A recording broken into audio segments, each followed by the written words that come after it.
অবস্থা এত ভয়াবহ আবেগ। প্রিয় নবী বলেন, আমার উম্মতেরা, সেই দিন কোনো নারীর যদি পেটে বাচ্চা থাকে, ভয়ে বিহ্বল হয়ে পেট থেকে বাচ্চা বের হয়ে যাবে। কোনো উটের পেটের মধ্যে যদি বাচ্চা থাকে, উটের ভয়ে পেট থেকে বাচ্চা খালাস হয়ে যাবে, বের হয়ে যাবে। যুবক সুঠাম দেহের সুন্দর চেহারার অধিকারী হবে, কিন্তু এই বিহ্বল পরিস্থিতি দেখে ওই যুবক সাথে সাথে চুল দাড়িগুলি তার পেকে যাবে এবং সাথে সাথে সে বৃদ্ধ হয়ে যাবে। এত কঠিন পরিস্থিতি হবে। হায় হায় হায়, এত ভয়াবহ হবে, দুনিয়া একেবারে মিসমার হয়ে যাবে। দ্বিতীয়বারে কতদিন কত সময় পর্যন্ত আল্লাহ সৃষ্টি নাই হয়ে থাকবে কেউ জানে না। এরপরে আমার আল্লাহ ইসরাফিলকে আবার বলবে, সিংহায় ফুঁক দাও। সিংহায় ফুঁক দেওয়ার পরে আবার সৃষ্টি আবার পুনরায় গঠন হবে। যেমন দুনিয়া ছিল, সৃষ্টি ছিল, তেমন আবার হবে। তখন আমার রব বললেন, ওয়া ইদাল কুবুরু বুশিরাত। যার যার মৃত্যুর স্থান কবর থেকে সমস্ত মানুষগুলি উঠে উঠে উঠে উঠে হাসরের ময়দানে আল্লাহর দিকে দৌড়াইতে থাকবে। আমার রব আল্লাহ বলেন, আলিমাত নাফসুম মা কদ্দামাত ওয়া আখারাত। সেই দিন মানুষ জানতে পারবে সে আগে দুনিয়ার থেকে কি আমল করেছিল, কি নামাজ পড়েছিল, কি রোজা করেছিল, কি ভালো কাজ করেছিল। মানুষ সেই দিন জানতে পারবে। সেই দিন মানুষ বুঝতে পারবে সে দুনিয়াতে কি কাজ করেছিল। আলিমাত নাফসুম মা কদ্দামাত ওয়া আখারাত। সেই দিন মানুষ জানতে পারবে সে কি করেছিল, কি আমল করেছিল। আল্লাহ সেই দিন মানুষকে ডাক দিলেন, আমার উম্মতরা। সেই সময়ে মানুষ আল্লাহর দিকে দৌড়াইতে থাকবে। আম্মা জানা আয়েশাকে নবী বলেন, আয়েশা, কিয়ামতের মাঠ এত ভয়াবহ হবে, সেদিন কবর থেকে যারা উঠবে তাদের শরীরে কোনো পোশাক থাকবে না। সবাই সেই দিন বস্ত্রহীন হয়ে, পোশাকবিহীন হয়ে কবরের মাঠ থেকে হাসরের ময়দানের দিকে আল্লাহর দিকে দৌড়াইতে থাকবে। ডানে বামে সামনে পিছনে তাকানোর মতো কোনো সময় নাই, শুধু দৌড়াচ্ছে। নারীরাও বস্ত্রহীন, পুরুষরা বস্ত্রহীন। আম্মা জানা আয়েশা বলেন, ইয়া রাসূলুল্লাহ, নারীরাও কি বস্ত্রহীন হবে? নবীজি বললেন, হ্যাঁ আয়েশা, নারীরাও বস্ত্রহীন হবে। আরেকজন মহিলা সাহাবী বলেন, ইয়া রাসূলুল্লাহ, তাহলে তো এটা অনেক বড় লজ্জার কারণ। নারীরা তাহলে, পুরুষরা কি নারীদের দিকে তাকাবে না? নারীরা কি আর পুরুষের দিকে তাকাবে না? নবীজি ডাক দিলেন, হো আমার উম্মতেরা, তোমরা শুনে নাও, হাসরের মাঠ এত কঠিন ভয়াবহ হবে, কোনো পুরুষ নারীর দিকে, কোনো নারী পুরুষের দিকে তাকাবে এই সময়টা পর্যন্ত হাসরবাসীর জীবনে হবে না। এত কঠিন, এই সময়টা পর্যন্ত কারো আসবে না। কেউ পুরুষের দিকে তাকাবে, কোনো পুরুষ নারীর দিকে তাকাবে এই সময় পর্যন্ত নাই। সবাই যার যার চিন্তায় বিরাট বড় পেরেশান। আল্লাহু আকবার। আল্লাহ বলেন, ওয়াবিল আখিরাতি হুম ইউকিনুন। ও আমার বান্দারা, তোমরা আখিরাতে বিশ্বাসী হও, আখিরাতে বিশ্বাসী হও, আখিরাতে বিশ্বাসী হও। সেই জগৎ তোমাদের জীবনে আসবে। আল্লাহর কোরআনে বলতেছেন, আমার আল্লাহ, তাআরুজুল মালাইকাতু ওয়ার রূহু ইলাইহি ফি ইয়াউমিন কানা মিকদারুহু 50 আলফা সানা। আমার বান্দারা, দুনিয়ার 50,000 বছর এক জায়গা করলে যত বড় হয়, এক এক মিনিট করে 60 সেকেন্ডে, এক এক সেকেন্ড করে 60 সেকেন্ডে একটা মিনিট হয়, এক একটা মিনিট করে 60টা মিনিট একটা ঘন্টা হয়, এক এক ঘন্টা করে 24 ঘন্টা রাত ও দিন হয়। 24 ঘন্টার দিন এবং রাতে ভাইজান আমার 365 দিনে একটা বছর হয়। এক বছর করে 50,000 বছর এক জায়গা করলে যত বিরাট, যত বিরাট, যত বিরাট হাসরের একটা দিন হবে, তত বিরাট হাসরের একটা দিন হবে, তত বিরাট হাসরের একটা দিন হবে, তত বিরাট। নবীজি ডাক দিলেন, আমার উম্মতেরা, সূর্য মাথা বরাবর দুনিয়াতে যে সূর্যটা আলো দিচ্ছে, সেই সূর্যের উত্তাপ 200 কোটি ডিগ্রি সেলসিয়াস, কিন্তু কিয়ামতের ময়দানে এই সূর্যটা আলো ছড়াবে আরো 70 গুণ বেশি করে আলো ছড়াবে। আপনারা যারা হজে যান দেখবেন আরবে যারা থাকেন, আরবের বাতাস হচ্ছে লো হাওয়া, এমন গরম, প্রচণ্ড গরমে মানুষের জিহ্বা পর্যন্ত শুকায় যায়, মানুষের কলিজা পর্যন্ত শুকায় যায়। আরবের গরম খুব ভয়াবহ গরম। এই গরমে মানুষের কলিজা পর্যন্ত শুকিয়ে যায়। ও আমার নবীর উম্মতেরা, আনোয়ারাবাসী, হাসরের ময়দানের প্রচন্ড গরমে, উত্তাপে মানুষের শরীর থেকে ঘাম নির্গত হবে। নবীজি ডাক দিলেন, ঘাম এত পরিমাণে ঝরবে, মানুষের থুতনি পর্যন্ত ঘামে ডুবে যাবে, কারো বুক পর্যন্ত ঘামে ডুবে যাবে, কারো নাভি পর্যন্ত ঘামে ডুবে যাবে। মানুষের জিহ্বাগুলি বের হয়ে আসবে। কুকুরের জিহ্বা যেভাবে ঝুলতে থাকে, দেখবেন কুকুর জিহ্বা বের করে ঝুলাইতে থাকে, মানুষের জিহ্বা এরকম ঝুলতে থাকবে। পানি তৃষ্ণায় মানুষ পাগল পারা হয়ে যাবে, উম্মাদের মতো মানুষ হয়ে যাবে। কেউ কেউ বলবে, আল্লাহ হাসরের ময়দানে এত কঠিন, সহ্য হয় না, তুমি আমাদেরকে জাহান্নামের মধ্যে ফেলে দাও।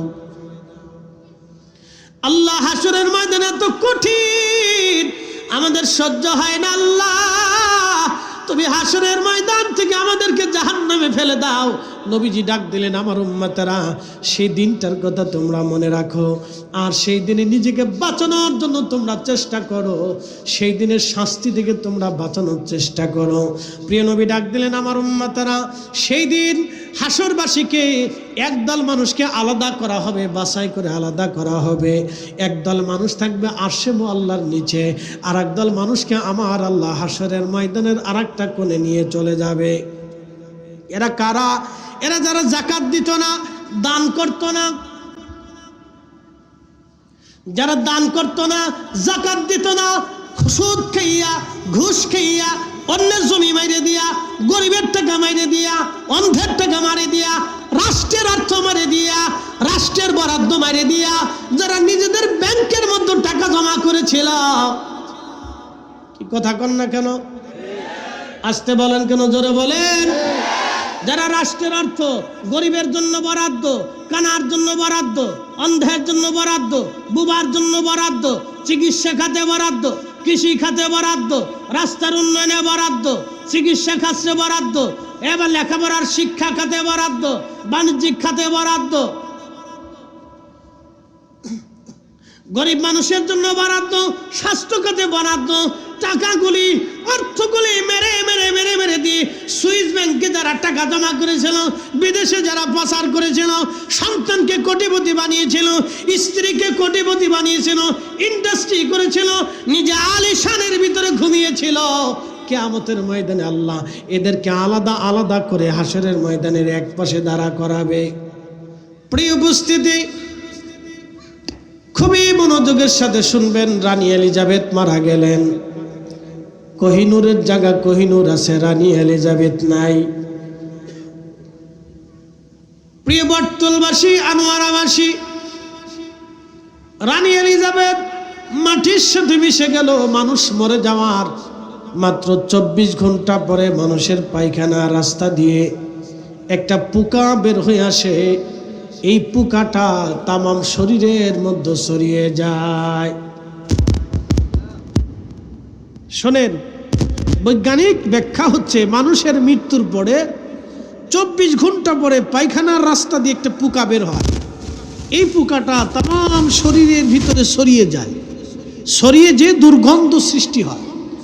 মূলত 3 দিন 24 ঘন্টা পরে মানুষের শরীরে কিন্তু পচন আসে না, পচন 3 দিন পরে থেকে আসে। কিন্তু এই পায়খানার রাস্তা দিয়ে যে পোকাটা আসে, এই পোকাটা তামাম শরীরের ভিতরে ছড়িয়ে দুর্গন্ধের সৃষ্টি করে।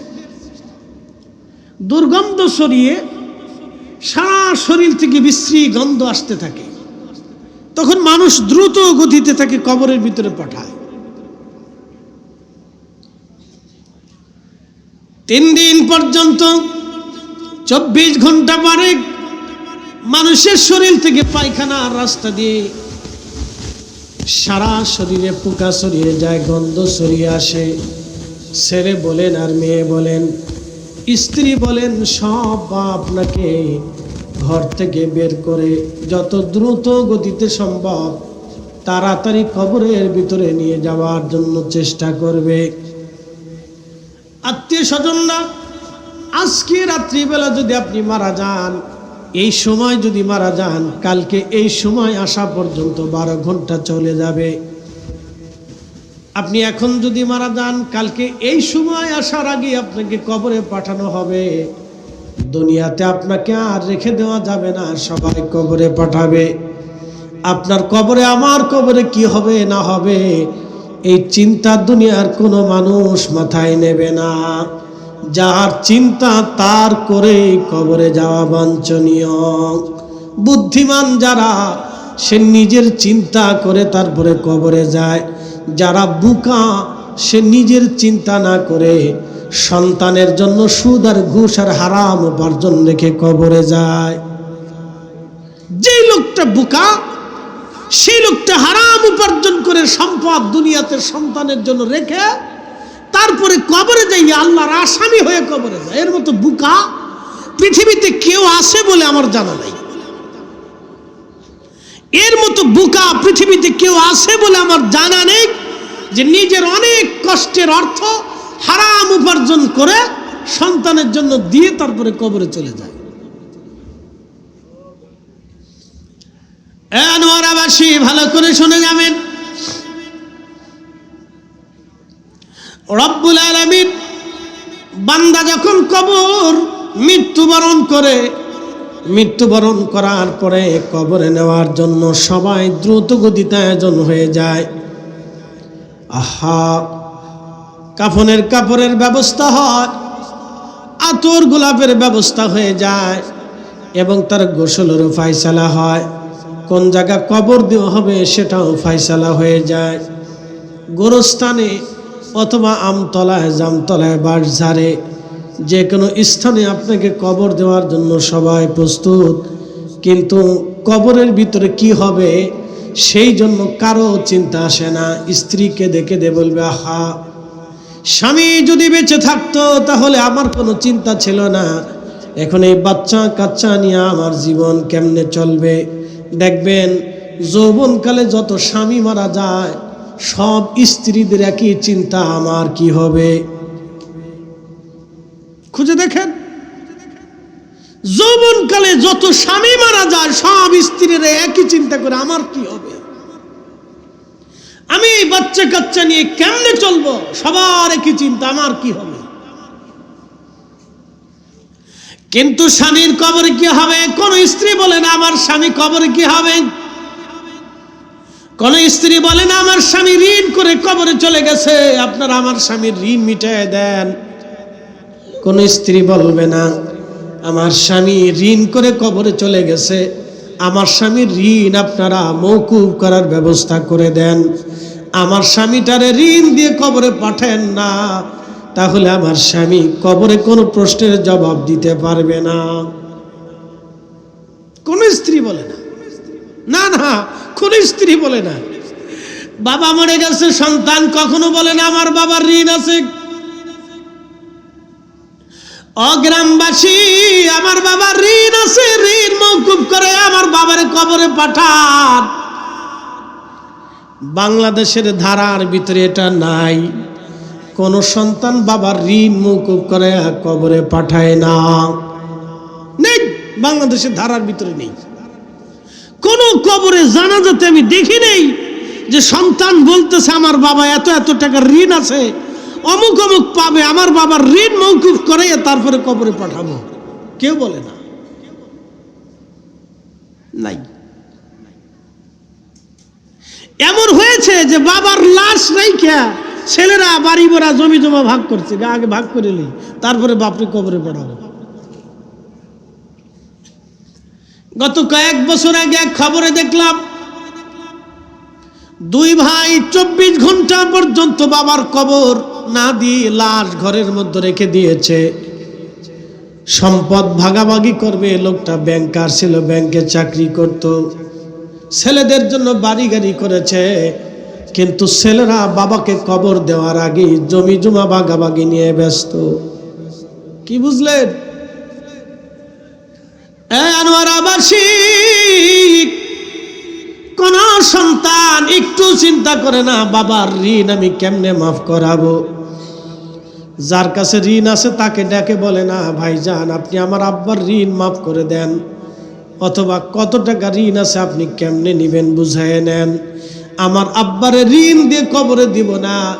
নবীজি বলতেন আমার উম্মতের আরে তোমরা আমার উম্মতদেরকে ঋণ দিয়ে কবরে দিও না, কারণ আপনি নামাজ পড়েন নাই আল্লাহ মাফ করে দিবে ওয়াদা আছে, আপনি হজ করেন নাই আল্লাহ মাফ করে দিবে ওয়াদা আছে, আপনি হালাল হারাম বেশি চলেন নাই, আল্লাহর বৈধ অবৈধ জিনিস আপনি মানেন নাই, জেনা করে ফেলছেন আল্লাহ ক্ষমা করার ওয়াদা আছে। কিন্তু অন্যের হক মেরে দিয়ে যদি কবরে চলে যান তাহলে বান্দা মাফ না করা পর্যন্ত আমার রব আমার আল্লাহ নিজেও মাফ করবে না। শুনে যান, ভালো করে শুনে যান। এই জন্য বাপ মরে যাওয়ার আগে, বাপ মারার পরে আগে বাবার ঋণ কি আছে এটা মওকুফ করাবেন। আগে বাবার ঋণ মওকুফ করাবেন যে ঋণ কত আছে বুঝাইয়া বাবাকে একবারে দুনিয়ার থেকে মুক্ত করাবো, দুনিয়ার থেকে মুক্ত করাবো। এই জন্য আমরা অনেক সময় জানাজার নামাজের আগে মরহুমের সন্তানদেরকে ডাক দিয়ে বলে আপনি বলেন আপনার আব্বাকে সবাই মাফ করে দিল কিনা। দাঁড়া করে ঘোষণা করানো হয়, আমরা করাই অনেক সময় জানাজাতে বাবাটাকে মাফ করে দেন, ভুল করে ফেললে আল্লাহর রাস্তায় আপনারা মাফ করে দেন। মৃত মানুষের সাথে দুনিয়ার মানুষের আর কোনো শত্রুতা থাকে না। মানুষ মরে যাওয়ার পরে কোনো শত্রুতা থাকে না। নবী বলেছেন উম্মত একজন মানুষ মরে যাওয়ার পরে সে আল্লাহর জিম্মায় চলে যায়, তার ফয়সালা আল্লাহর হাতে।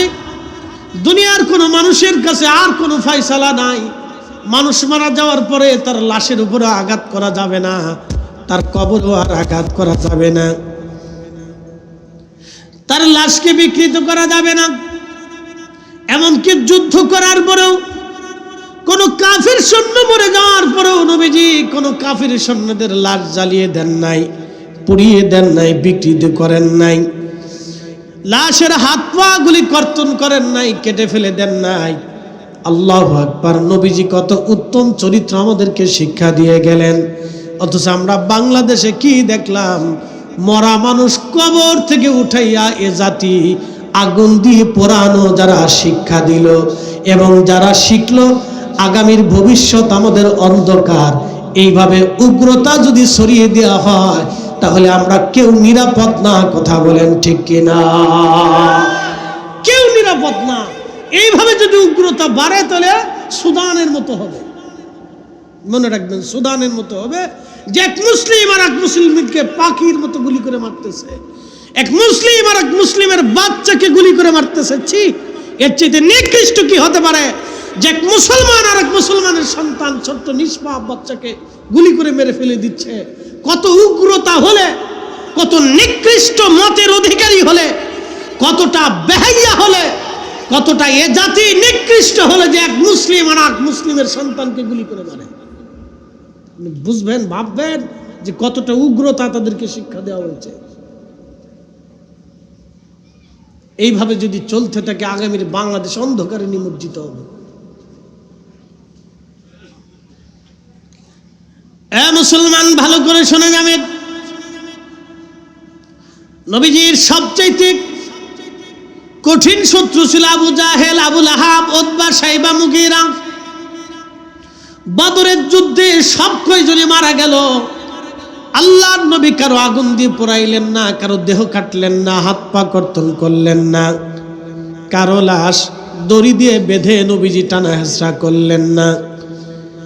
কাফেরদের 70 জন কাফেরদের লাশ নবীজি, বদরে একটা কুয়া ছিল, কুয়ার মধ্যে নবীজি ফেলে দিলেন। কুয়ার পাশে দাঁড়ায় নবী বলতে লাগলেন, হে আবু জাহেল, হে উতবা, হে শাইবা, এ মুগীরা, তোমাদের কাছে কি আমি সত্যের দাওয়াত ঠিক মতো পৌঁছাই নাই? এখন তো তোমরা চলে গেলা, আল্লাহর জিম্মায় চলে গেছো, তোমরা এখন বুঝো তো, দেখো আমি সত্য বলেছিলাম কিনা। হযরত ওমর রাদিয়াল্লাহু আনহু পাশে দাঁড়িয়েছিলেন। হযরত ওমর বলতেছিলেন, ইয়া রাসূলুল্লাহ, ওরা তো মরে গেছে, মরার পরে কি একজন মানুষ শুনে কিনা? নবীজি জবাব দিলেন, ওমর তুমি জানো না, তোমরা যেইভাবে আমার কথা শোনো, তোমরা যেইভাবে আমার কথা বুঝতেছো, তার চাইতে বেশি পরিমাণে তারা আমাকে দেখতেছে এবং আমার কথা শুনতেছে। তারা আল্লাহর জিম্মায় চলে গেছে, ওরা দেখতেছে আমি নবী সঠিক, আমি আল্লাহর রাসূল, আমি ওদের কাছে কালেমার দাওয়াত এত পরিমাণে দিয়েছি, ওরা কালেমার দাওয়াত তো মানি নাই, বরং আমার সাথে দুশমনি করেছে। এই কালেমাকে, আমার দ্বীনকে মিটিয়ে দেওয়ার জন্য, আমার তরিকাকে জমিনে ধ্বংস করে দেওয়ার জন্য তারা আমার বিরুদ্ধে যুদ্ধ পর্যন্ত করেছে। আমার বুঝে যান, বুঝে যাবেন একজন কাফেরের লাশের সাথে নবীজির আচরণ কেমন ছিল, বুঝে যান। হতে পারে না যিনি নবীকে তিলে তিলে কষ্ট দিয়েছেন এবং ইসলামকে মিটিয়ে দেওয়ার জন্যে, আমার রসুলের দ্বীনকে মিটিয়ে দেওয়ার জন্যে, তিনি আমার নবীকে হত্যা করার জন্যে বাহিনী নিয়ে সরাসরি যুদ্ধে লিপ্ত হয়েছিলেন। আবু জেহেলের মতো নিকৃষ্ট কাফির পৃথিবীতে কেউ নাই। তিলে তিলে রসুলকে কষ্ট দিয়েছিলেন, শুধু তাই না, নবীকে মিটিয়ে দেওয়ার জন্য, শেষ করে দেওয়ার জন্য আবু জেহেল সদল বলে সৈন্য সামন্ত নিয়ে অস্ত্র শস্ত্রে সজ্জিত হয়ে আক্রমণ করে মেরে ফেলে দেওয়ার জন্য কয়েকবার চেষ্টা করেছে। শেষ চেষ্টা ছিল বদরের যুদ্ধ। তারপরে রাসূল করিম তার লাশের সাথে দুর্ব্যবহার করে। বুঝেন আল্লাহর নবীর দ্বীন আর খারিজিদের দ্বীন, করিমের দেওয়া দ্বীন আর খারিজিদের দ্বীন বুঝে যাবেন। খারিজিদের দেওয়া দ্বীনে উগ্রতা আছে, রাসূল করিমের দেওয়া দ্বীনে কোনো উগ্রতা নাই। কথা বল না কেন, ঠিক কিনা? সেই নবীর দেওয়া দ্বীন বহন করেছিলেন খাজা বাবা আজমেরি, কুতুবউদ্দিন কাকি, নিজামউদ্দিন আউলিয়া, হুজুর গাউসে পাক মহিউদ্দিন আব্দুল কাদের জিলানী, খাজা বাহাউদ্দিন নকশবন্দ বুখারী, শাইখুনা মুজাদ্দিদ আল হুসাইনি সিরহিন্দি, বদর শাউলিয়া, গরিবুল্লাহ শাহ, মিসকিন শাহ, হযরত শাহজালাল ইয়ামানি, যত দুনিয়ার আউলিয়া کرام ছিলেন, তারা রাসূল করিমের দ্বীন এবং কালেমাকে বহন করে तमाम দুনিয়াতে ছড়িয়ে দিয়েছিলেন। কথা বলেন ঠিক না বেঠিক? আমরা তাদের দেওয়া দ্বীন পেয়েছি।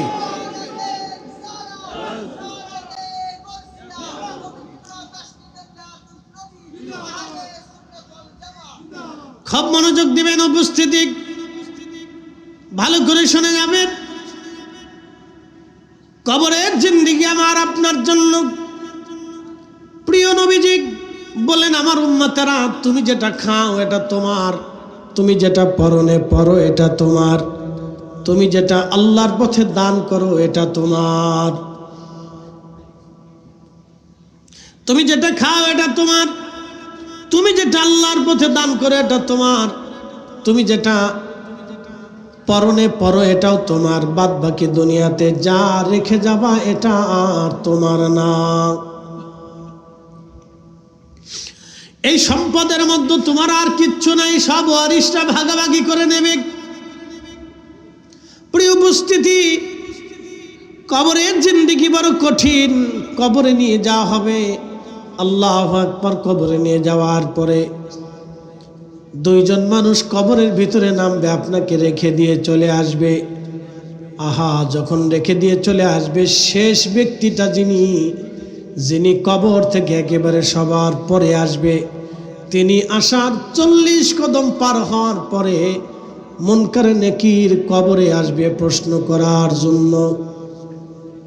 আল্লাহর নবী বলেন, আমার উম্মতেরা, তোমরা তোমাদের ভাইকে কবরে পৌঁছানোর পরে ইস্তাগফিরু লিআখিকুম, তোমরা তোমার ভাইয়ের জন্য ইস্তেগফার করতে থাকো, দোয়া করতে থাকো।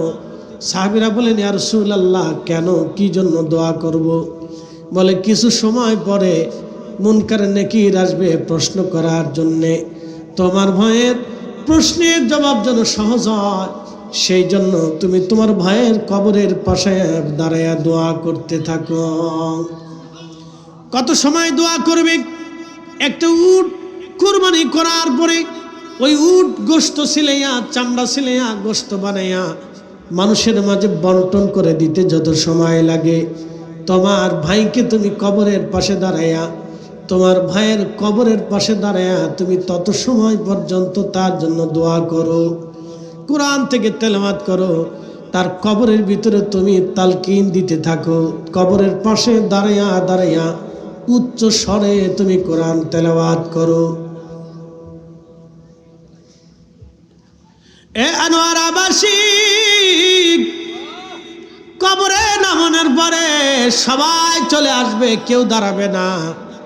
আল্লাহু আকবার, সব চলে আসবে। কিছু সময় সন্তান কবরের পাশে দাঁড়ায় কাঁদবে, কিন্তু সন্তান কেন কাঁদে জানেননি? সন্তান কিন্তু বাবার জন্য কাঁদে না, সন্তান কাঁদে নিজের চিন্তায়, বাবা মরে গেছে। যদি বাবা থাকতো তাহলে আমাদের পেরেশানি কম হতো। আজকে বাবা নাই, পেরেশানি বেড়ে গেল, এই জন্য সন্তান কাঁদে।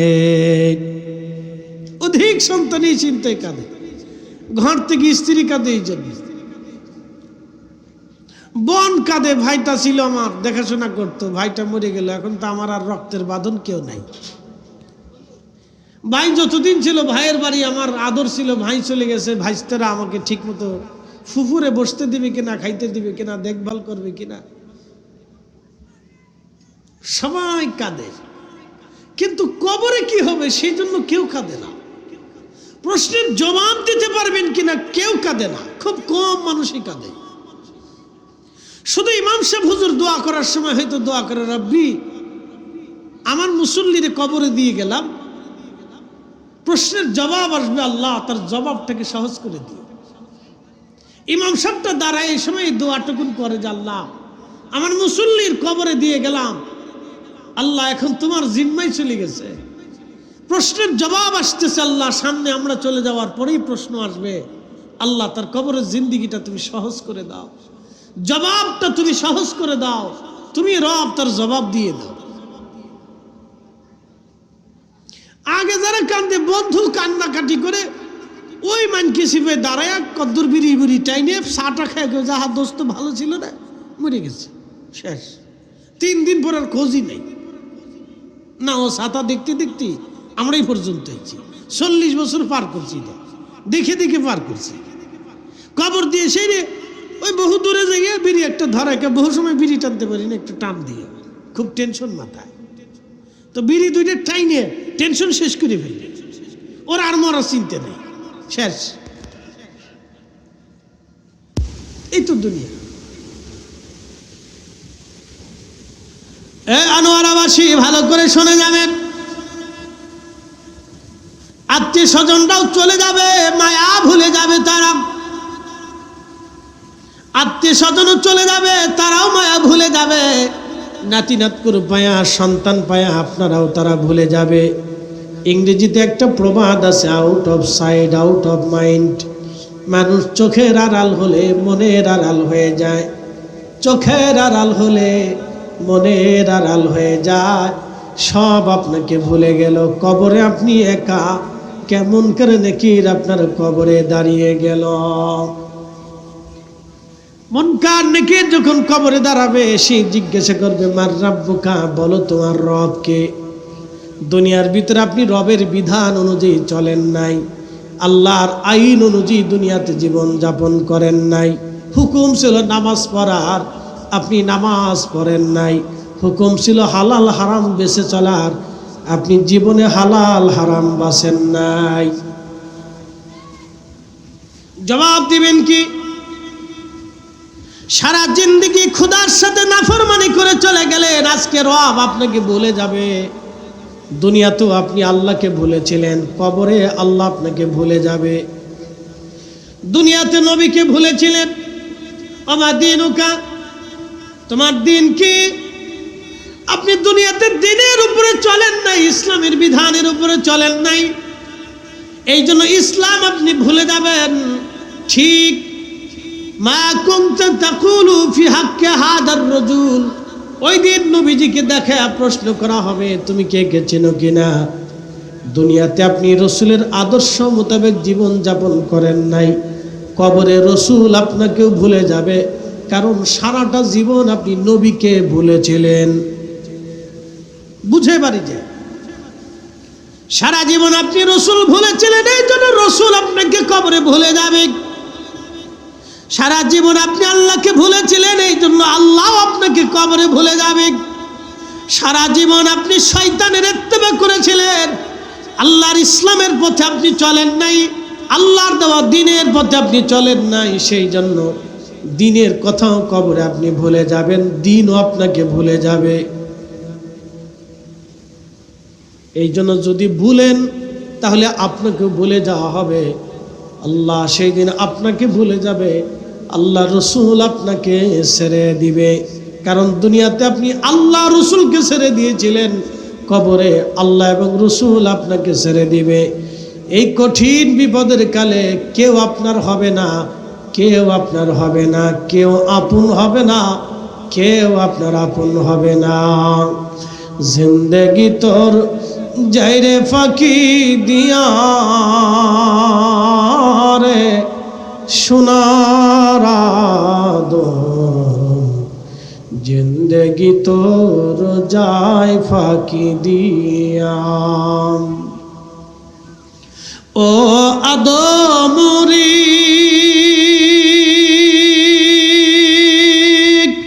কামিনীর ওই কোলেতে কাল ঘুমেতে রইলি তুই, সারা নিশি কাটাইলি তুই ঘুমাইয়া ঘুমাইয়া রে সোনার আদম, জিন্দেগি তোর যায় ফাঁকি দিয়া, জিন্দেগি তোর যাই রে ফাঁকি দিয়া রে সোনার আদম, জিন্দেগি তোর যায় ফাঁকি দিয়া। সালাতুন ইয়া রাসূলুল্লাহ আলাইকুম, সালামুন ইয়া হাবিবাল্লাহ আলাইকুম, সালাতুন ইয়া রাসূলুল্লাহ আলাইকুম, সালামুন ইয়া হাবিবাল্লাহ আলাইকুম।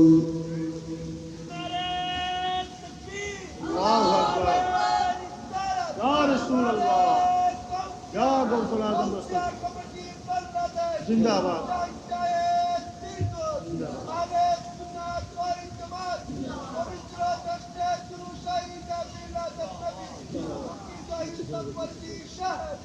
আর কোশ নেই, একটু কমায় কম, শুরু করলে শেষ করতে চাই না, একসাথে বলি না মারহাবা। মুসলমান ভালো করে শুনে যাবেন, কষ্ট হচ্ছে না আপনাদের? অসুবিধা লাগে? আনোয়ারাবাসী ভালো করে শুনে যাবেন, বৃষ্টি নামতেছে, বৃষ্টি, এই বৃষ্টির ভিতরে আপনার কবর হয়ে যাবে, কি হবে না? বৃষ্টির ভিতরে কবরে পানি আসবে, শুকনা বিছানা, দামি খাট ছাড়া, সুন্দর বিছানা ছাড়া আপনি ঘুমান নাই, কিন্তু কবরে কোনো বিছানা নাই, বিছানা হলো মাটির, ঘরও হয়ে গেল মাটির ঘর। বাংলাদেশের সবচেয়ে বড় ধনী 1 লক্ষ কোটি টাকার মালিকও যদি কবরে চলে যায়, তার জন্য মাত্র 3.5 হাত জমিন বরাদ্দ হবে। আর ব্যাংকে 80,000 কোটি টাকা রেখেও যদি কবরে যায়, তার জন্য মাত্র 3টা কাফনের কাপড় বরাদ্দ হবে, বেশিও হবে না, কমও হবে না। আমার দেশের সবচেয়ে দরিদ্র ব্যক্তি যিনি, সরকারি কাগজে যার নামে 1 শতাংশ জমি পর্যন্ত নাই, তার জন্য বরাদ্দ হবে 3.5 হাত জমিন। তার কাফনের কাপড়টাও হবে মাত্র 3.5 টুকরা, মাত্র, বেশিও হবে না, কমও হবে না। নারীদের জন্য হবে 5 টুকরা, পুরুষের জন্য হবে 3 টুকরা। ও ও আনোয়ারাবাসী, কোটি কোটি টাকা ব্যাংকে থাকবে, কিন্তু কাফনের কাপড় মাত্র 3। হাজার হাজার বিঘা সম্পত্তির মালিক, কিন্তু জমিন বরাদ্দ মাত্র 3.5 1 ইঞ্চি বেশিও হবে না, কমও হবে না। আমার জন্য যেই মাটি, আপনার জন্য একই মাটি।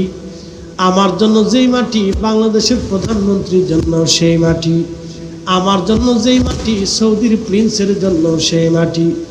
আমার জন্য যেই মাটি, সৌদি আরবের বাদশার জন্য একই মাটি। আমার জন্য যেই মাটি, কাবা শরীফের ইমাম সাহেবের জন্য একই মাটি। ইস, আমার জন্য যেই কাপড়, হারামের ইমামের জন্য একই কাপড়।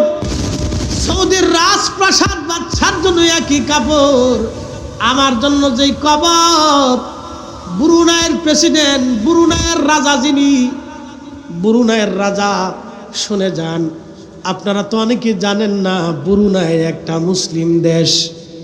মালয়েশিয়ার পাশে একটা মুসলিম দেশের নাম ব্রুনাই। স্বর্ণ এবং তৈলের খনি দিয়ে পুরা দেশটা ভরা, এত পরিমাণে তারা ধনী। ব্রুনাইয়ের যিনি রাজা আছেন, শুনলে আশ্চর্য হবেন, তার নিজের তৈরি করা একটা স্বর্ণের প্লেন আছে। এই প্লেনের ভিতরে স্বর্ণ দিয়ে বাথরুম করা। নিজের যে বেডরুম আছে সেটাও স্বর্ণ দিয়ে বানানো। তার যে বাথরুমটা আছে সেটাও স্বর্ণ দিয়ে বানানো। ব্রুনাইয়ের যে রাজা, তার বাথরুমটাও স্বর্ণ দিয়ে বানানো, তার বেডরুম খাটও স্বর্ণ দিয়ে বানানো। কি ভাবতেছে? স্বর্ণ দিয়ে বানানো হোক আর রূপা দিয়ে বানানো হোক, জহরত আর মণি মুক্তা দিয়ে বানানো হোক, 3.5 হাত কবরের উপরে 1 ইঞ্চি বেশি পাবে না। কি কথা কর না কেন, ঠিক কিনা? যদি এতটুকুন বুঝেন, কবরের দেওয়ার মধ্যে কোনো বৈষম্য নাই, কবরের কাফনের কাপড়ের মধ্যে কোনো বৈষম্য নাই, খোদার ঘর মসজিদের মধ্যে কোনো বৈষম্য নাই। আল্লাহর ঘর মসজিদের ভিতরে সবাই সমান। রাজা যেই কাতারে, ভিখারি সেই কাতারে, ভিখারি যেই কাতারে, রাজা সেই কাতারে, সেনাপ্রধান যেই কাতারে, একেবারে সাধারণ সৈনিকও সেই কাতারে, একজন মহাবড় আলেম যেই কাতারে, একজন মূর্খ মানুষও সেই কাতারে। এটার নাম আল্লাহর ঘর মসজিদ, যেখানে কোনো বৈষম্য চলে না। একবার জোরে বলা যাবে কি আল্লাহু আকবার? আল্লাহর ঘর মসজিদে কোনো বৈষম্য নাই। খোদার আদালতে, হাসরের ময়দানেও কোনো বৈষম্য নাই। কোনো বৈষম্য হবে না ভাই, ভালো করে শুনে যান। কবরে দিয়ে দেওয়া হলো, যদি 3টা প্রশ্নের জবাব আপনি দিতে পারেন, তাহলে আমার রব, আমার আল্লাহ বলে দিয়ে গেলেন, ইয়া আইয়াতুহান নাফসুল মুতমাইন্নাতু তুরজিই ইলা রাব্বিকি রাদিয়াতাম মারদিয়া ফাদখুলি ফি ইবাদি ওয়াদখুলি জান্নাতি। ইয়া আইয়াতুহান নাফস, হে নফসে মুতমাইন্না, ইরজিই, তুমি আমার কাছে চলে আসো। নফসে মুতমাইন্না কি বলে দিয়ে যায়? আল্লাহ নফসে আম্মারার কথা বলেন নাই, নফসে মুতমাইন্নার কথা বলেছেন। নফসে আম্মারার কথা বলেন নাই, যেই নফস শুধু গুনাহ করায় আল্লাহ তারে বলে নাই। শোনে, নফস, একটা নফস হচ্ছে আম্মারা, এটা শুধু গুনাহ করায়, খালি আকাম কুকাম আজেরে বাজেরে। ওই যে চারপাশে যারা দাঁড়ায় নিছি, এটি সব নফসে আম্মারার অধিকারী। এদেরকে শয়তান ভিতরে বসতেই দিতেছে না। ও চারপাশে দাঁড়ায় থাকবে, তো ভিতরে আসবে না। এটা নফসে আম্মারার অধিকারী। নফসে মুতমাইন্না হচ্ছে, না ভালো করে শোনেন, মন খারাপ করার কিছু নাই। কোরআন হাদিসের আলোচনা, যা সত্য সেটা বলতে হবে। কি কথা ঠিক আছে কি না? তারে শয়তান ভিতরে ঢুকতেই দিচ্ছে না। ও চারপাশ দিয়ে খাড়াই থাকবে, দাঁড়াই থাকবে, বৃষ্টিতে ভিজবে তো সামিয়াদের নিচে আসবে না। শয়তান এমন ভাবে চাবি মারছে, বৃষ্টিতে ভিজবে কিন্তু ভিতরে ঢুকবে না। ফরিদ হিসাবের ওয়াজ যদি ভালো না লাগে, তো দুনিয়াতে কার ওয়াজ ভালো লাগবে আমি জানি না। আমরাই যে আজকে 3 জন বক্তা এখানে আসছি, 3 জন বক্তা একবারে সারা বাংলাদেশের বাছাই করা বক্তা আপনারা 3 জন এখানে নিয়ে আসছেন। যদি আমাদের ওয়াজ আপনাদের ভালো না লাগে তো দুনিয়াতে কার ওয়াজ যে ভালো লাগবে আমি জানি না, কার ওয়াজ যে ভালো লাগবে আমি জানি না। এই যে নাফসে মুতমাইন্না আর নাফসে আম্মারা এই সারপাশ দিয়ে ঘুরতেছে, বাজারে লটপটি কিনতেছে, শটপটি কিনতেছে, ওই সারপাশ দিয়ে ঘুরতেছে। কিছু বুড়া মানুষও আছে দেখতেছে ঘুরতেছে, বুড়া চিন্তা করতেছে আমি আরো বহুদিন বেঁচে থাকবো। বুড়া জানে না যে আগামী দিনে তোর কবর আসতেছে, না বুড়ারই চিন্তাই নাই, ও ঘুরতেছে বুড়া।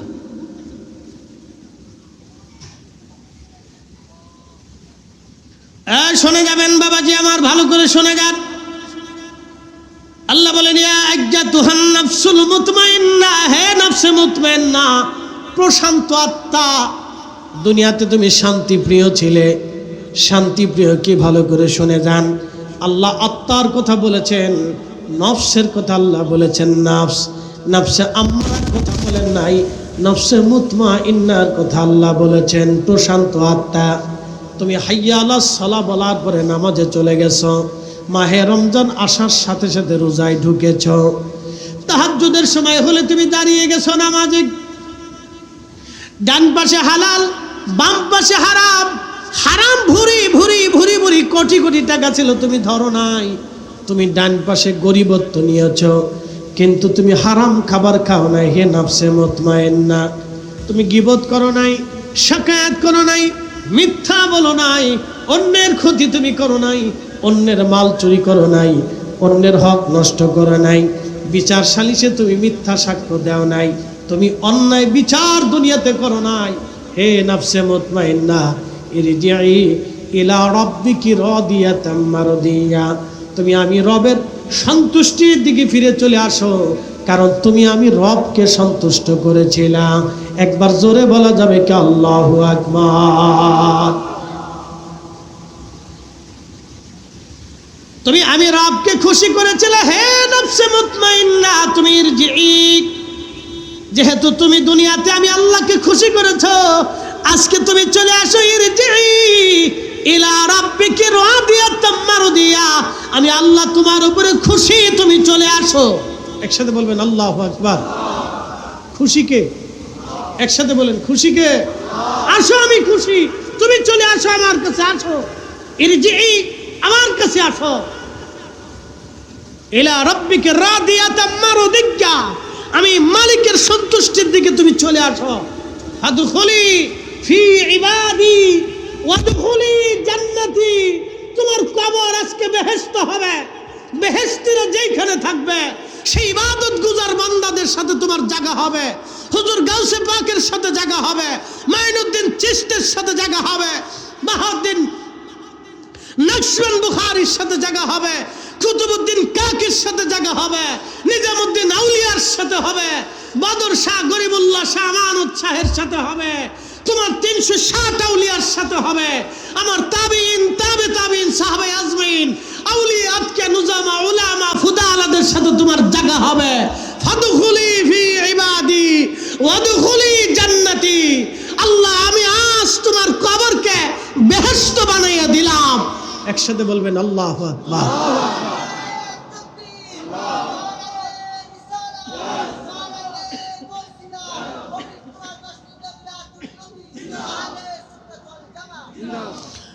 আনোয়ারাবাসী ভালো করে শুনে যাবেন,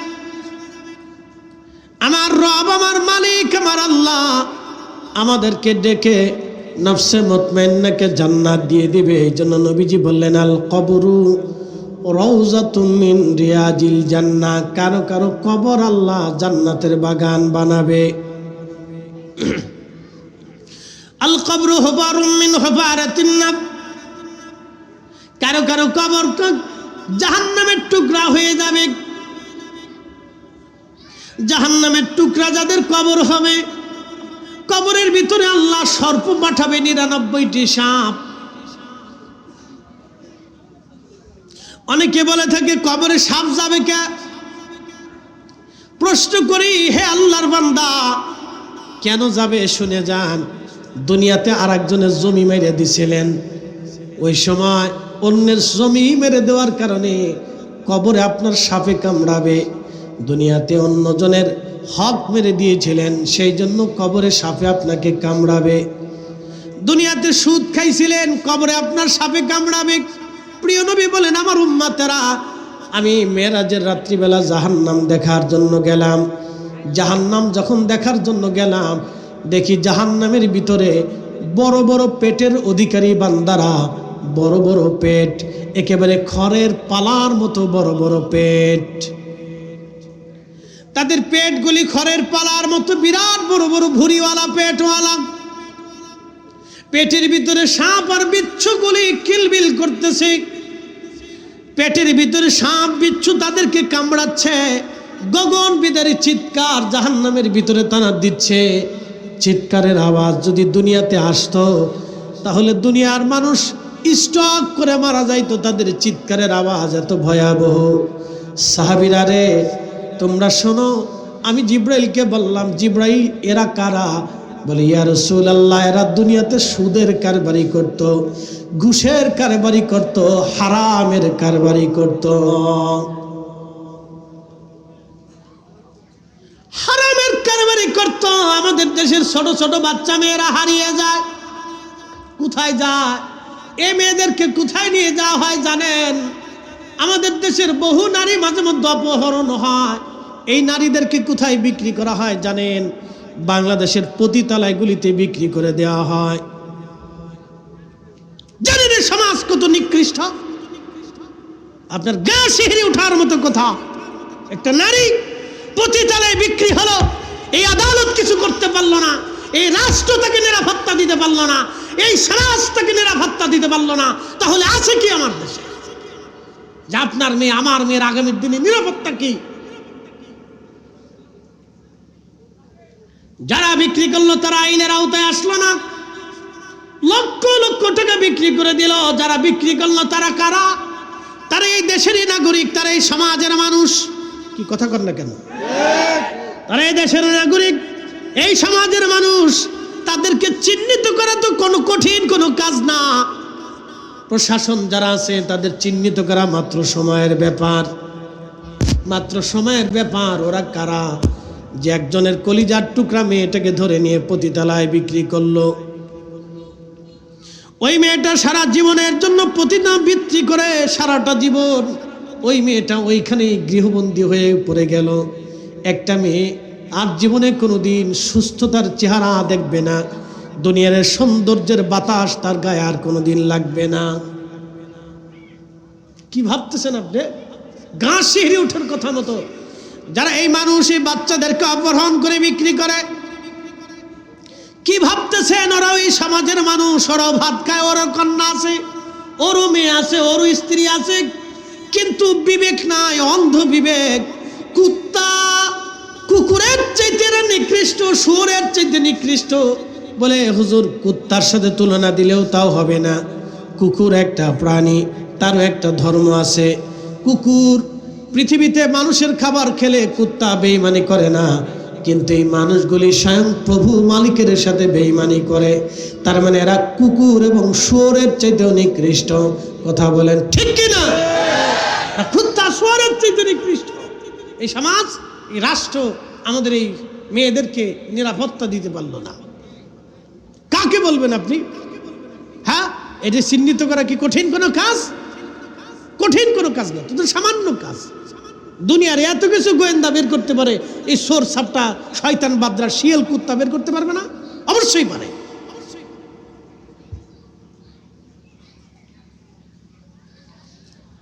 আনোয়ারাবাসী ভালো করে শুনে যাবেন, গভীরভাবে শুনে যাবেন। হাজিরিন, প্রিয় নবী ডাক দিলেন, আমি জাহান্নামের মধ্যে দেখলাম বিরাট বড় বড় পেটের অধিকারী সাপ আর বিচ্ছু তাদের পেটের মধ্যে চিৎকার মনে মনে গগন বিদারী আওয়াজ দিচ্ছে। জিজ্ঞেস করলাম, জিবরিল এরা কারা? জিবরিল বলেন, ইয়া রাসূলুল্লাহ, এরা দুনিয়াতে হারাম করছিল, হারামখোর। হারামখোর ছিল, এরা হারাম খাইতো। হুজুর, হারাম খাওয়ার কারণে আজকে তাদের পেটগুলি আমার রব সর্প দিয়ে, সাপ দিয়ে, বিচ্ছু দিয়ে ভরপুর করে দিয়ে তাদের শাস্তি দিচ্ছে। বলে কতদিন শাস্তি? জিবরিল আমিন বলেন, আল্লাহর সৃষ্টি যতদিন টিকে থাকবে, জাহান্নাম যতদিন টিকে থাকবে ততদিন তাদের শাস্তি দেওয়া হবে। আল্লাহ বলেন, ইন্নাল্লাযীনা কাফারু মিন আহলিল কিতাবি ওয়াল মুশরিকিনা ফি নারি জাহান্নামা খালিদিনা ফিহা। ওই জাহান্নামে তারা চিরদিন থাকবে, চিরদিন তারা জাহান্নামে থাকবে, কোনোদিন জাহান্নাম থেকে তাদেরকে বের করা হবে না, কোনোদিন তাদেরকে জাহান্নাম থেকে বের করা হবে না। ওই জাহান্নামে চিরদিন পর্যন্ত তারা থাকবে, কোনোদিন জাহান্নাম থেকে তাদেরকে বের করা হবে না, তারা স্থায়ীভাবে তারা জাহান্নামে থাকবে। কি আশ্চর্য, কত ভয়াবহ এই কথাগুলি হাজিরিন, ভালো করে শুনে যান। আহা, কবরের জিন্দিগিতে 99টা সাপ আসবে। প্রিয় নবী বললেন, দুনিয়ার ওই সাপ, জাহান্নামের এই কবরের জিন্দিগির সাপ এত ভয়াবহ হবে, যদি দুনিয়ার ভিতরে তারা নিঃশ্বাস ছেড়ে দিত, বাতাস এতটা বিষাক্ত হয়ে যাইত, পৃথিবীতে কোনো ফসল হতো না, কোনো গাছ তরুলতা পাতা জন্ম নিত না, কোনো মাছ বাঁচত না, কোনো প্রাণীকুল বেঁচে থাকতো না, সমস্ত প্রাণীকুল ওই নিঃশ্বাসের কারণে মারা যাইত, বিষাক্ত আবহাওয়ার কারণে মানুষ মারা যাইত। আহা, ওই সাপ মানুষকে কামড় দিবে, একটা কামড়ে 40 বছর পর্যন্ত বিষের ক্রিয়া শরীরের মধ্যে কাজ করতে থাকবে। যত কামড়াবে বিষের যন্ত্রণা তত বাড়তে থাকবে, যত কামড় দিবে তত যন্ত্রণা বাড়তে থাকবে। কবরের ভিতরে সর্বনিম্ন 99টা সাপ দিয়ে তাকে শাস্তি দেওয়া হবে। যন্ত্রণা এত কঠিন, এত ভয়াবহ হবে, যারা নাফসে মুতমাইন্নার অধিকারী না হবে, নাফসে আম্মারার অধিকারী যারা হবে, যে আত্মা সব সময় গুনার দিকে ঝুঁকে থাকতো, যে আত্মা সব সময় পাপের দিকে ঝুঁকে থাকতো, এই আত্মাটাকে এত কঠিনভাবে শাস্তি দেওয়া হবে কবরের ভিতরে। অতএব কবর কবর কবর, ঘর বাড়ি সারিয়া পাগল হইতাম, ঘর বাড়ি সারিয়া রে পাগল হইতাম। ভাবতেছেন কবরের আযাব বুঝি শেষ? না না না, মৃত্যু থেকে হাসর কায়েম হওয়ার আগ পর্যন্ত কবরের আযাব চলমান। কত কঠিন, কতদিন, কত বছর হবে আমরা কেউ জানি না। আনোয়ারাবাসী কতদিন, কত হাজার বছর হবে আমরা তাও জানি না, কত শত বছর হবে তাও জানি না। কিয়ামত কাছিয়ে যাবে, সারা দুনিয়াতে একজন বান্দা আল্লাহকে আল্লাহ ডাকার মতো কোনো বান্দা থাকবে না। সবার শেষে কিয়ামতের পূর্ব সময়ে পৃথিবীতে আল্লাহকে আল্লাহ ডাক দেওয়ার মতো কেউ থাকবে না। তখন হারাম শরীফ, কাবা শরীফ নিরাপত্তাহীন হয়ে যাবে। কাবা শরীফের কোনো নিরাপত্তা থাকবে না। এখন দেখতেছেন কালোরা যুদ্ধ করে, আফ্রিকার প্রত্যেকটা দেশে যুদ্ধ বিগ্রহ লেগে আছে, গৃহযুদ্ধ তারা করে, বংশে বংশে তারা মারামারি করে। আমাদের দেশেও মাঝে মধ্যে দেখা যায় এই গ্রাম ওই গ্রাম মারামারি হয়, এই দল ওই দলে মারামারি হয়, এই গ্রুপ ওই গ্রুপে মারামারি হয়। কি কথা কন না কেন, হয় না? এই দল এই দলে মারামারি, রাজনৈতিক দলের ভিতরে পিটাপিটি। এরপরে আমাদের দেশে এই গ্রাম ওই গ্রাম মারামারি। এই গ্রাম মারামারিতে যদি হেরে যায় ওই গ্রামের মানুষ এই গ্রামে আসিয়া এই গ্রামের গরু ছাগল ভেড়া যার যা আছে বাড়ি ঘর ভেঙে চলে একেবারে সোনা দানা টাকা পয়সা সব কিছু লুটপাট করে নিয়ে চলে যায়। মনে রাখবেন, খোদার কসম করে বলি, ও আসমানওয়ালার কসম, জমিনওয়ালার কসম, যে মালিক আমার আপনার জীবন দিয়েছে ওই মালিকের কসম করে বলি, যারা মারামারি করে মারা যায়, নিজেরা মারামারি করে মারা যায়, ওরা জাহান্নামী। যে মারে সেও জাহান্নামী, যে মরিয়া যায় সেও জাহান্নামী। বল হুজুর এই কথা বলতেছেন কেন? হ্যাঁ, সহিহ মুসলিমের দিকে তাকান, এটিকে রাসূল বলছেন সাম্প্রদায়িকতা।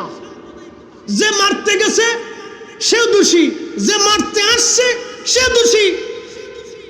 অনেকে ভাবতেছেন শহীদ হয়ে যায়, শহীদকে একবারে গাছে ধরে নাকি? এটি কি গাছে পাওয়া যায়?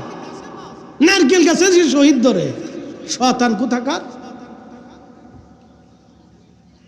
চট্টগ্রামের বিশ্ববিদ্যালয় এলাকায় মারামারি হলো, বাড়িঘরগুলি লুটপাট করে নিয়ে গেল। কয়দিন আগে ব্রাহ্মণবাড়িয়া মারামারি, বাড়িঘর লুটপাট হলো। কল্পনা করতে পারবেন? আপনি ভাবেন তো কোন দেশে বাস করি, এটা কতটা অসভ্যতা।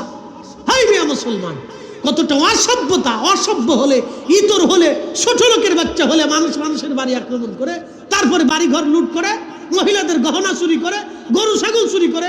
এটি ইতর, অসভ্য, বদমাশ। এই কথা কর না কেন? এদের মতো নিকৃষ্ট জীব পৃথিবীতে কি হতে পারে? কুত্তাও এদের চাইতে ভালো, কুত্তাও এদের চাইতে ভালো। আর আমাদের দেশে আর এক দল আছে তৌহিদি জনতা। ওরা বিভিন্ন দরবার মাজার ভাঙ্গা তারপরে গরু ছাগলে হাঁস মুরগি ভেড়া দুম্বা চুরি করে নিয়ে আসে। এই কথা কর না কেন? ইতর কোথাকার, লুচ্চিয়া কোথাকার। এর চাইতে কুকুরও অনেক ভালো। আল্লাহ তোমাকে এটা হালাল করে নাই, না রাসূলের চরিত্রে এসেছে। নবীজি জীবনের যুদ্ধ করলেন, বদরের জিহাদ হলো, মক্কা বিজয় হলো। আল্লাহর নবী মক্কা বিজয় করার পরেও সবাইকে ক্ষমা করে দিলেন। উহুদের যুদ্ধ হয়ে গেল, হুনাইনের যুদ্ধ হলো।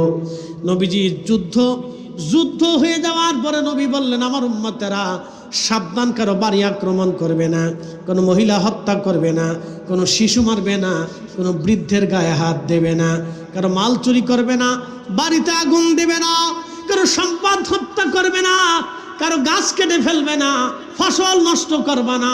একসাথে বলবেন আল্লাহু আকবার। না হয় না, আরো জোরে বলেন আল্লাহু আকবার।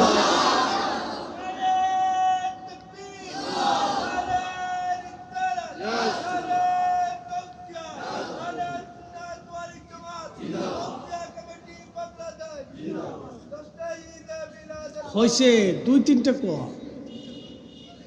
তিনটা কোষ একবারে আহলুস সুন্নাত ওয়াল জামাত থাক, এরপরে আর যাওয়ার দরকার নেই। তাহলে মানুষের এনার্জি থাকে না।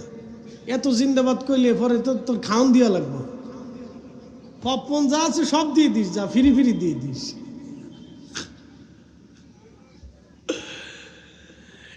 একসাথে জোরে বলি না মারহাবা। আচ্ছা বলেন তো, যেই লোক তার বাড়িতে আক্রমণ করে মাল সামানা চুরি করে নিয়ে আসছে, ও হালাল আনলো না হারাম আনলো? ও জান্নাত আনলো না জাহান্নাম নিয়ে আসলো? ও যে যা খাবে, ওখান থেকে যা খাবে সব হারাম। শুয়োরের গোশত আর কুত্তার গোশতের ভিতরে আর অন্যের সম্পদ লুটপাট করে নিয়ে আসার ভিতরে কোনো তফাৎ নাই। এই কথা কর না কেন? ঠিক কিনা? জাতি কতটা নিমজ্জিত হলে, আজ্ঞামে জাহিলিয়াতের পর্যায়ে গেলে মানুষ এই কাজ করতে পারে। লজ্জা করা উচিত। অসভ্য কোথাকার, অসভ্য, সভ্যতার চিহ্ন পর্যন্ত নাই। নাম দিস আমি মুসলমান। হ্যাঁ বেটা, তুই কিসের মুসলমান বে? তুই কিসের মুসলমান বেটা?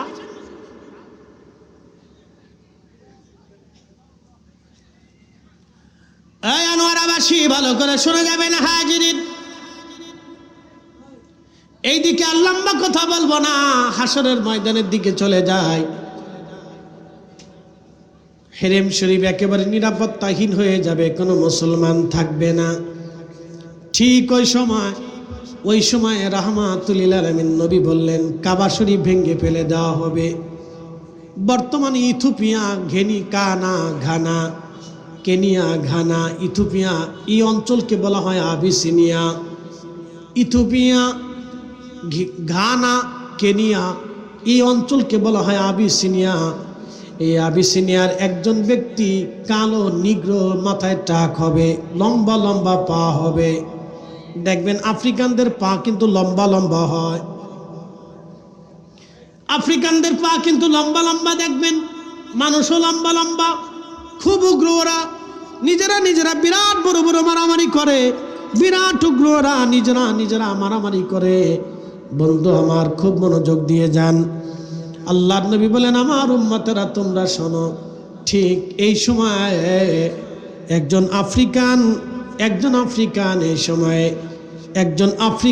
এই সময়ে কাবা শরীফ ভেঙে ফেলে দিবে, পাথর দিয়ে, তার কোরাল দিয়ে, তার খুন্তি দিয়ে একটা একটা করে কাবা শরীফের ইট পাথরগুলি খুলিয়ে ফেলে দিয়ে কাবাকে একেবারে নিশ্চিহ্ন করে ফেলে দিবে। এই সময় কাবা শরীফ বাঁচানোর মতো কোনো মুসলমান আর দুনিয়াতে টিকে থাকবে না, অর্থাৎ আল্লাহর ঘর রক্ষা করার মতো কোনো মুসলমান থাকবে না। কাবা শরীফকে এক আবিসিনীয় আফ্রিকান নিগ্রো, কালো, মাথায় টাক হবে, তার পা হবে লম্বা লম্বা, হাতুড়ি এনে খুন্তি এনে কাবা শরীফে আঘাত করবে, প্রত্যেকটা পাথরগুলি ছুটিয়ে ফেলবে। নবীজি বলতেছিলেন সাহাবীরা, আমি দেখতেছি চোখের উপরে ভেসে উঠল, তা কাবা শরীফের প্রত্যেকটা পাথরগুলি ছুটিয়ে ফেলে দেওয়া হচ্ছে, কিন্তু কোন মুসলমান সেই দিন আর টিকে থাকবে না। আল্লাহর ঘর কাবা ভাঙ্গা হবে, কিন্তু কেউ বাধা দেবে না। তার মানে কোন মুসলমান আর থাকবে না সেই দিন। ওই সময় আল্লাহ ইসরাফিলকে বলবে, ইসরাফিল এবার তোমার সিংহায় বাঁশি বাজাও। হযরত সাইয়েদনা ইসরাফিল আলাইহিস সালাতু ওয়াস সালাম সিংহার ভিতরে বাঁশিতে যখন টান দিবে, বাঁশি বাজাবে, আওয়াজ এত বিকট হবে, তখনই আল্লাহ বলেন, ইজাস সামাউ ফাতারাত, আসমান ভেঙে পড়তে থাকবে। ওয়া ইদাল কাওয়াকিবু তাসারাত, আর সেই দিন একেবারে অবস্থা এমন ভয়াবহ হবে, নক্ষত্রগুলি ছুটে ভেঙে পড়তে থাকবে। ওয়া ইদাল বিহারু ফুজ্জিরাত, সেই দিন সাগর উদ্দোলিত হয়ে যাবে, সমস্ত সাগরের পানিগুলি জমিনের উপরে আছাড় মারতে থাকবে, সাগর নদী নালাগুলি উলট পালট হতে থাকবে। অবস্থা এত ভয়াবহ আবেগ। প্রিয় নবী বলেন, আমার উম্মতেরা, সেই দিন কোন নারীর যদি পেটে বাচ্চা থাকে, ভয়ে বিহ্বল হয়ে পেট থেকে বাচ্চা বের হয়ে যাবে। কোন উটের পেটের মধ্যে যদি বাচ্চা থাকে, উটের ভয়ে পেট থেকে বাচ্চা খালাস হয়ে যাবে, বের হয়ে যাবে। যুবক সুঠাম দেহের সুন্দর চেহারার অধিকারী হবে, কিন্তু এই বিহ্বল পরিস্থিতি দেখে ওই যুবক সাথে চুল দাড়িগুলি তার পেকে যাবে এবং সাথে সে বৃদ্ধ হয়ে যাবে। এত কঠিন পরিস্থিতি হবে, হায় হায় হায়, এত ভয়াবহ হবে, দুনিয়া একেবারে মিসমার হয়ে যাবে। দ্বিতীয়বারে কত সময় পর্যন্ত আল্লাহ সৃষ্টি নাই হয়ে থাকবে কেউ জানে না। এরপরে আমার আল্লাহ ইসরাফিলকে আবার বলবে, সিংহায় ফুঁক দাও। সিংহায় ফুঁক দেওয়ার পরে আবার সৃষ্টি আবার পুনরায় গঠন হবে, যেমন দুনিয়া ছিল, সৃষ্টি ছিল, তেমন আবার হবে। তখন আমার রব বললেন, ওয়া ইদাল কুবুরু বুশিরাত, যার মৃত্যুর স্থান কবর থেকে সমস্ত মানুষগুলি উঠে হাসরের ময়দানে আল্লাহর দিকে দৌড়াইতে থাকবে। আমার রব আল্লাহ বলেন, আলিমাত নাফসুম মা কদ্দামাত ওয়া আখারাত, সেই দিন মানুষ জানতে পারবে সে আগে দুনিয়ার থেকে কি আমল করেছিল, কি নামাজ পড়েছিল, কি রোজা করেছিল, কি ভালো কাজ করেছিল। মানুষ সেই দিন জানতে পারবে, সেই দিন মানুষ বুঝতে পারবে সে দুনিয়াতে কি কাজ করেছিল। আলিমাত নাফসুম মা কদ্দামাত ওয়া আখারাত, সেই দিন মানুষ জানতে পারবে সে কি করেছিল, কি আমল করেছিল। আল্লাহ সেই দিন মানুষকে ডাক দিলেন, আমার উম্মতরা। সেই সময়ে মানুষ আল্লাহর দিকে দৌড়াইতে থাকবে। আম্মা জান আয়েশাকে নবী বলেন, আয়েশা, কিয়ামতের মাঠ এত ভয়াবহ হবে, সেদিন কবর থেকে যারা উঠবে তাদের শরীরে কোনো পোশাক থাকবে না। সবাই সেই দিন বস্ত্রহীন হয়ে, পোশাকবিহীন হয়ে কবরের মাঠ থেকে হাসরের ময়দানের দিকে আল্লাহর দিকে দৌড়াইতে থাকবে। ডানে বামে সামনে পিছনে তাকানোর মতো কোনো সময় নাই, শুধু দৌড়াচ্ছে। নারীরাও বস্ত্রহীন, পুরুষরা বস্ত্রহীন। আম্মা জান আয়েশা বলেন, ইয়া রাসূলুল্লাহ, নারীরাও কি বস্ত্রহীন হবে? নবীজি বললেন, হ্যাঁ আয়েশা, নারীরাও বস্ত্রহীন হবে। আরেকজন মহিলা সাহাবী বলেন, ইয়া রাসূলুল্লাহ, তাহলে তো এটা অনেক বড় লজ্জার কারণ।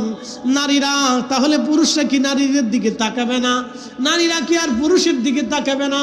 নবীজি ডাক দিলেন, হু আমার উম্মতেরা, তোমরা শুনে নাও, হাসরের মাঠ এত কঠিন ভয়াবহ হবে, কোন পুরুষ নারীর দিকে, কোন নারী পুরুষের দিকে তাকাবে এই সময়টা পর্যন্ত হাসরবাসীর জীবনে হবে না। এত কঠিন, এই সময়টা পর্যন্ত কারো আসবে না।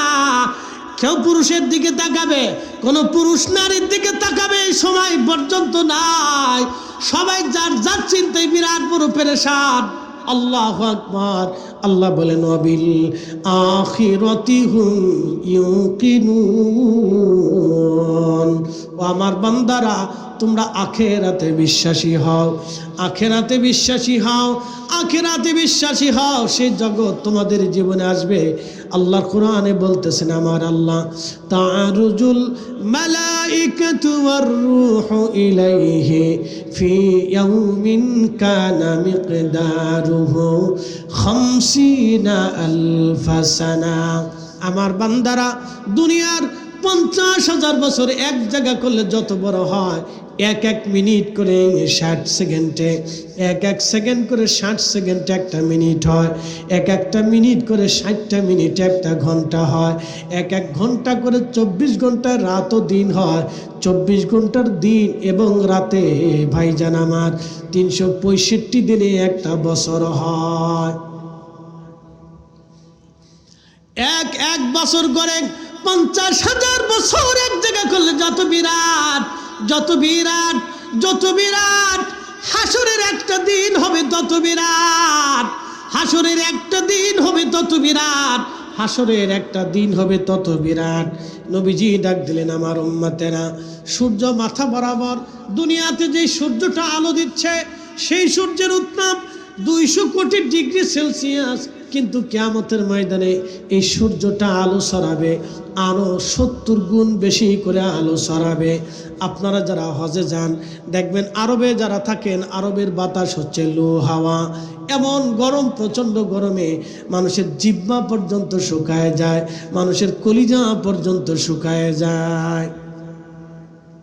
আরবের গরম খুব ভয়াবহ গরম।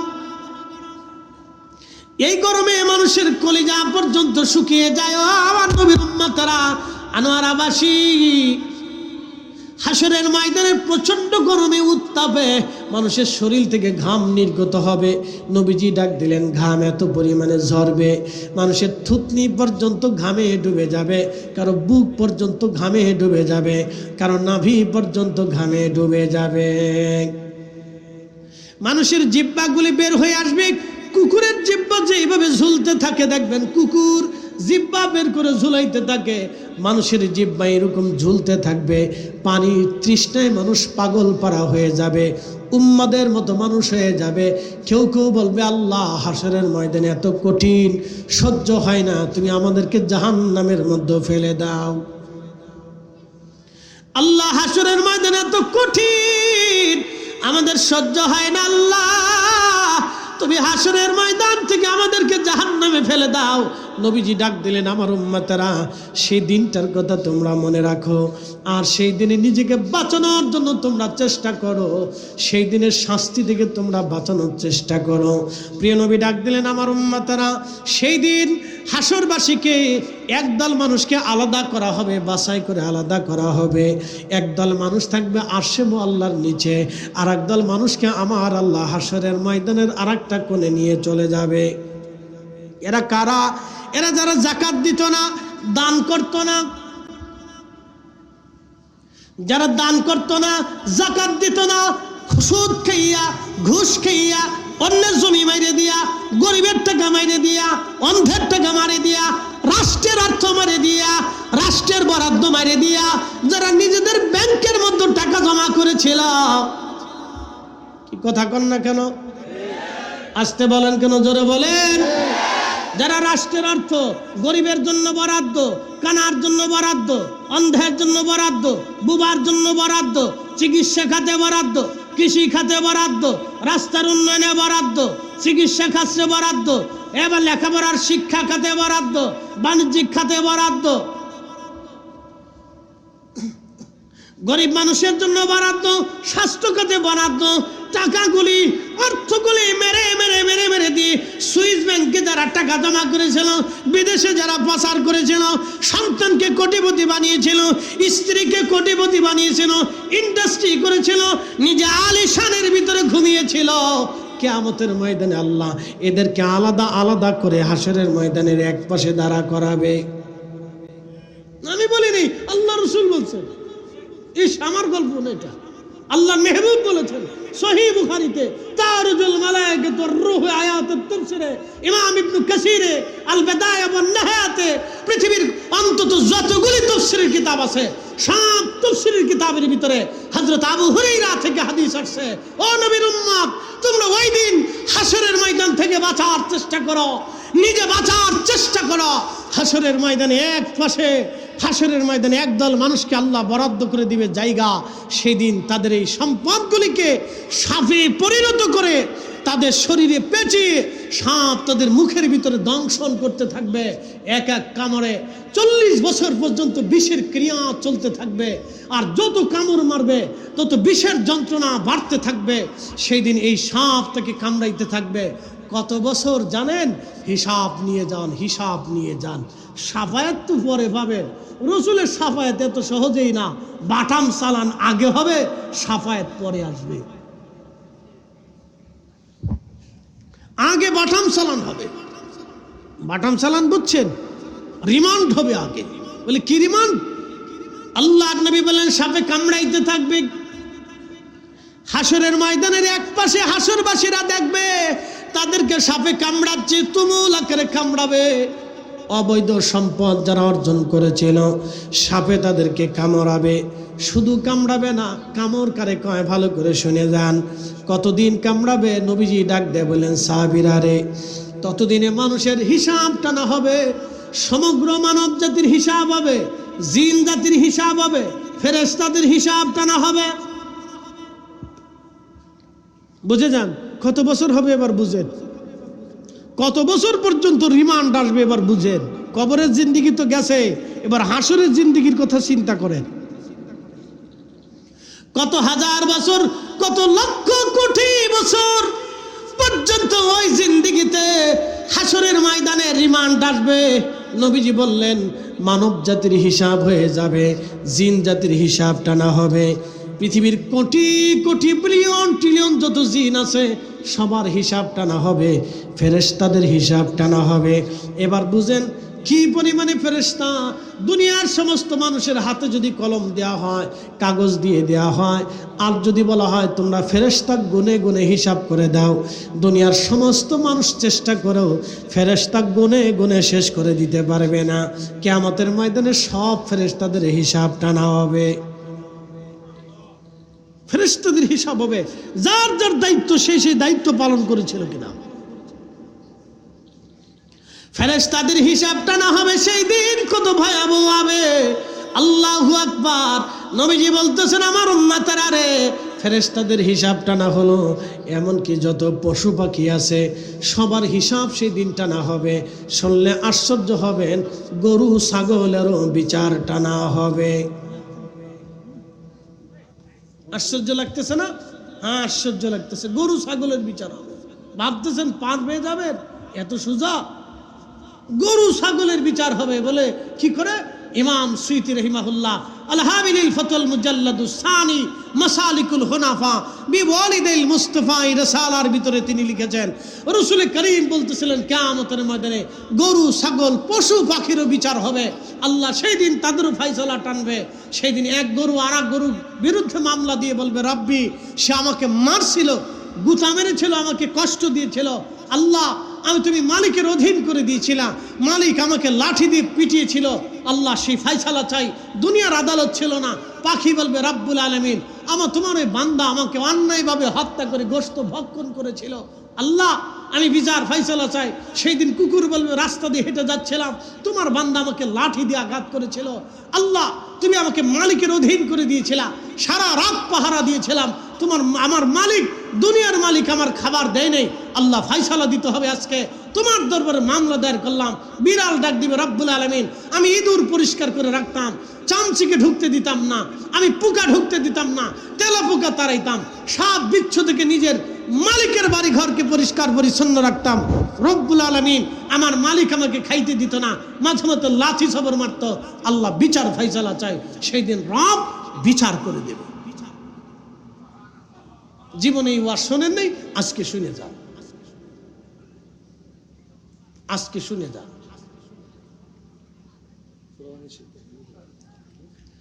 এই আনোয়ারাবাসী ভালো করে শুনে যাবেন। এক কুকুর আর এক কুকুরের বিরুদ্ধে মামলা করবে, এক পাখি আর এক পাখির বিরুদ্ধে মামলা করবে, এক হরিণ আর এক হরিণের বিরুদ্ধে মামলা করবে, এক বন্য পশু আর এক বন্য পশুর বিরুদ্ধে মামলা করবে। আল্লাহ দুনিয়ার আদালতে ফয়সালা হয় নাই, তোমার আদালতে বিচার চাই। আল্লাহ সব পশু পাখির বিচার টান দিবে। সব সৃষ্টির বিচার হয়ে যাওয়ার পরে ওই যে দুনিয়াতে অবৈধভাবে যারা সম্পদ অর্জন করেছিল ওদের বিচার আল্লাহ এবার টান দেবে। তার আগ পর্যন্ত রিমান্ডে নিয়ে সাপের কামড় খাওয়াবে, কোটি কোটি বছর পার হবে। সাফায়াত পরে আসবে। অনেকে ধান্দা করে আছে আমি রসুলের সাফায়াতে পারবো, খুব চিন্তায় আছি। ইস, আপনি নবীর সাফায়াত পাবেন, কাজ করছেন কি? ঘুষের কারবারি করছেন, সুদ খাইছেন, আকাম কুকাম করে রসুলের সাফায়াতের আশা করেন নাকি? নবীকে দিছেন কি আপনি? কি কথা কর না কেন? কি দিছেন রসুলকে? আপনি আপনি রসুলকে দিছেন কি? কিচ্ছু দিতে পারেন নাই, তো সাফায়াতের আশা করবেন কেমনে? নবীর সামনে কিয়ামতের ময়দানে কোন চেহারা নিয়ে দাঁড়াবেন বলেন তো? সাফায়াতের আশা করে বসে রয়েছে। আশা তো করবো, এটা আমাদের বিশ্বাস আকিদা, কিন্তু কোন চেহারা নিয়ে দাঁড়াবেন একটু বলেন তো, কোন চেহারা নিয়ে দাঁড়াবেন? এই জন্য সেই জন্য কিছু কাজ করে যান। খালি ওয়াজ শুনে গেলে হবে না, এটা বাড়ি পর্যন্ত নিতে হবে। আমাদের দেশের মানুষ ওয়াজ শোনে কিন্তু বাড়ি পর্যন্ত নেয় না, না বাড়ি পর্যন্ত নেয় না। বাড়ি পর্যন্ত ওয়াজ নিলে কি মসজিদে জুতা চুরি হয় নাকি? কি কথা কর না কেন? বাড়ি পর্যন্ত ওয়াজ নিলে এদেশে যারা মুইতে ফানি লয় না এরা বিচার করে কেন? কালকে দেখলাম খবরে হবিগঞ্জের এক শিক্ষক এক ছাত্রীকে শাস্তি দিয়েছিল ভুলের কারণে। শেষ পর্যন্ত সমাজ বিচার করে শিক্ষকরে মাপ চাওয়াইছে। যেই সমাজ শিক্ষকরে ছাত্রীর সামনে মাপ চাওয়া, জনগণের সামনে যেই শিক্ষকরে মাপ চাওয়া, ছাত্রীকে বিচার করার কারণে যদি শিক্ষকের শাস্তি হতে পারে, এই সমাজের বিচারকদের গায়ে জুতা দিয়ে বাইরে সোজা করতে হবে। কথা বলেন না কেন? ঠিক না?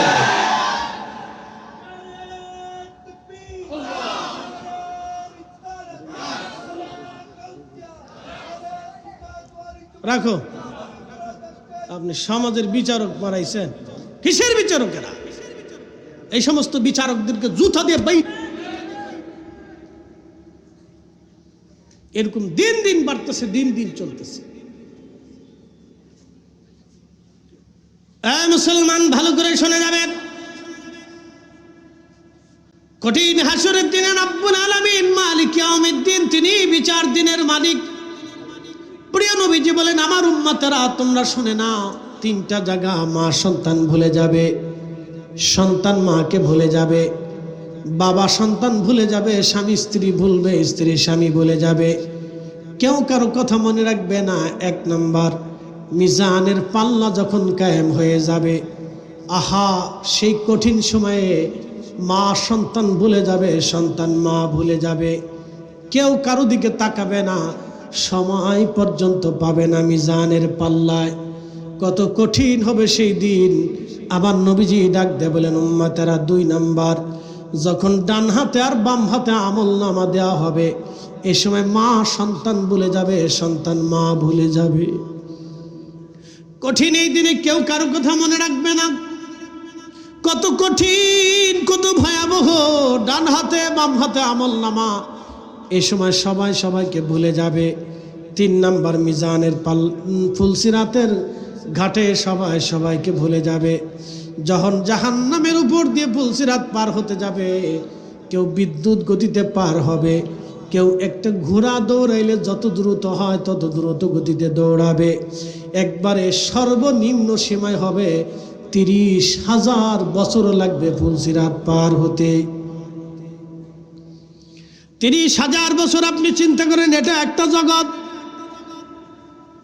এটা একটা জিন্দগি। 30,000 বছর পার হবে। কেউ হামাগুড়ি দিতে দিতে যাবে, কেউ হামাগুড়ি দিয়ে দিয়ে যাবে, কত দূর যাবে, আবার দাঁড়াবে, আবার যাবে, আবার দাঁড়াবে। অনেক কষ্ট করে 30,000 বছর পার করে তারপরে তারা ফুলসিরাত পার হয়ে যাবে। কেউ চোখের পলকে পার হয়ে যাবে। এই ফুলসিরাতে মা সন্তান বলে যাবে, সন্তান মাকে বলে যাবে, বাবা বন্ধুকে বলে যাবে, বন্ধু বান্ধবকে বলে যাবে, স্বামী স্ত্রীকে বলে যাবে, স্ত্রী স্বামী বলে যাবে।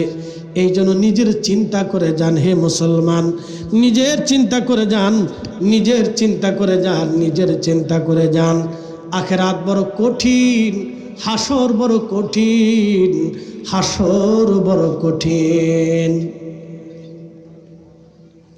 এই হাসরের ময়দানের ভয়াবহতা এত কঠিন হবে, কঠিন পর্যায়ে সমস্ত মানব জাতি দিশেহারা হয়ে যাবে, পাগলের মতো হয়ে যাবে। আল্লাহর কাহারিয়াত দেখে সব নবী আলাইহিমুস সালামরা পর্যন্ত চিন্তিত হয়ে যাবে। তারা নবীরা কিন্তু গুনাহ নাই, গুনার জন্য চিন্তা করবে না। আল্লাহর কাহারিয়াত দেখে, আল্লাহর রাগ দেখে সব নবীদের কপালে ভাঁজ পড়ে যাবে। আজকে আল্লাহর রাগ কি করে মিটানো যায়।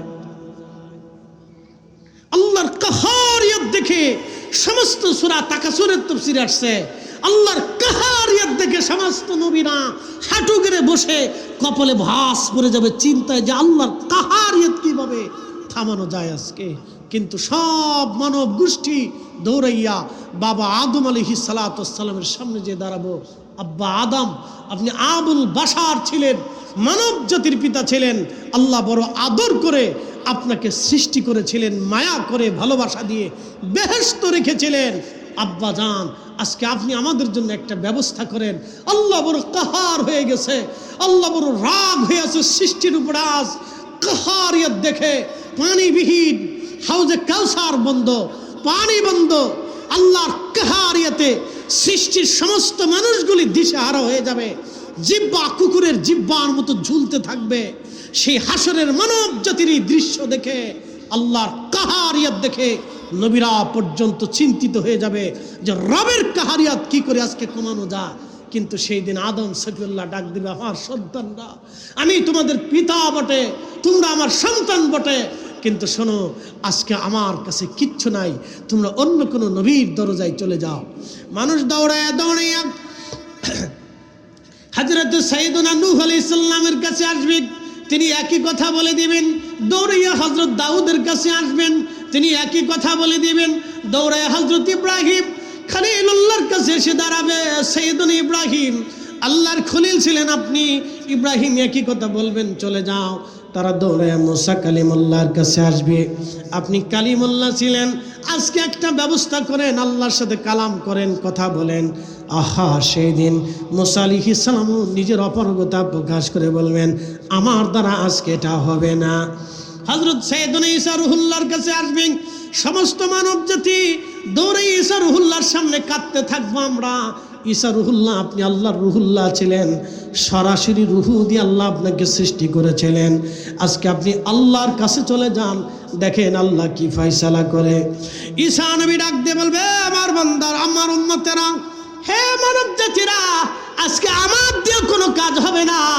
আমি যেই নবীর উম্মত ছিলাম, আখিরি নবীর উম্মত হয়েছিলাম, আজকে রাহমাতুল লিল আলামিন সারা আল্লাহর কাহারিয়ত কেউ কমাইতে পারবে না, আল্লাহকে কেউ খুশি করতে পারবে না। তোমরা যাও, আখিরি নবীর দরজায় ধর্ণা দাও, দরবারে মুস্তাফার সামনে যে দাঁড়ায়া যাও। একবার চিৎকার মেরে জোরে বলেন না, ইয়া রাসূলুল্লাহ।